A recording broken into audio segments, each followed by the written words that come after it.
So Pat, on Wednesday the 19th of November at 8 o'clock in Kiltale, we're going to discuss all this. Now, we have a lovely fire burning here in Pat's cottage and with Pádraig O'Rourke. So Pat, tell me about the Land Commission areas.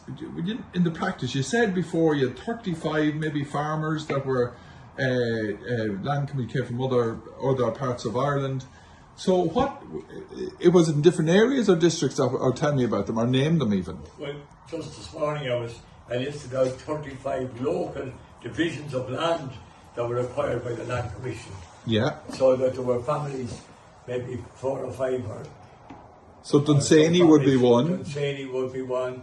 Killeen would be another. Curtistown over the road here would be another. Yeah. Skurlockstown, Freffens, Ginnets. You had the Clare, you have over Ballintor, Pat. Ballintor, yes. And then up to Manalby, you had the Rath. All across Manalby. Yeah. And all over Woodtown. Yeah. New Haggard.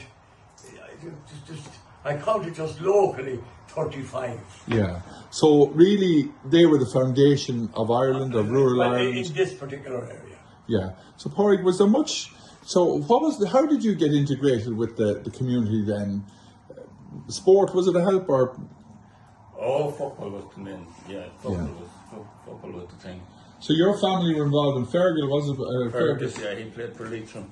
He was playing for Leitrim for a few years before. He won a senior championship in Cork in 1963 with UCC. Yeah. And he also won a senior championship in with Ahavas in Leitrim the same year. Okay. So he was well on the road at that time. Well on the road. So which of the O'Rourkes was first to play, say, for football in Meath? First O'Rourke to play football in Meath was Aidan. He played under 14 for a screen it was the Curtin, I think it was the Curtin Cup competition. Yeah. For East Meath. Yeah. Walterton won that several times. Oh, several times. Yeah. But he was a corner forward, left foot, was he? Left foot, yeah. Yeah. Okay. Yeah. But he was the first O'Rourke to play for screen. Okay, and then of course that allowed a huge integration, wasn't it? I mean, it was your introduction to the county. It was our introduction, and I transferred from the club in Ahavas to Screen in 1967.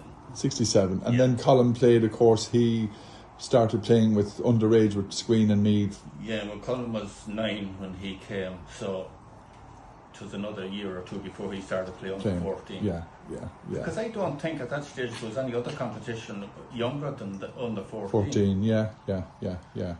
So how else did you integrate? Like, if you like that, you were then immediately part of the community, and you were sending milk from the early stages, were you, Pádraig?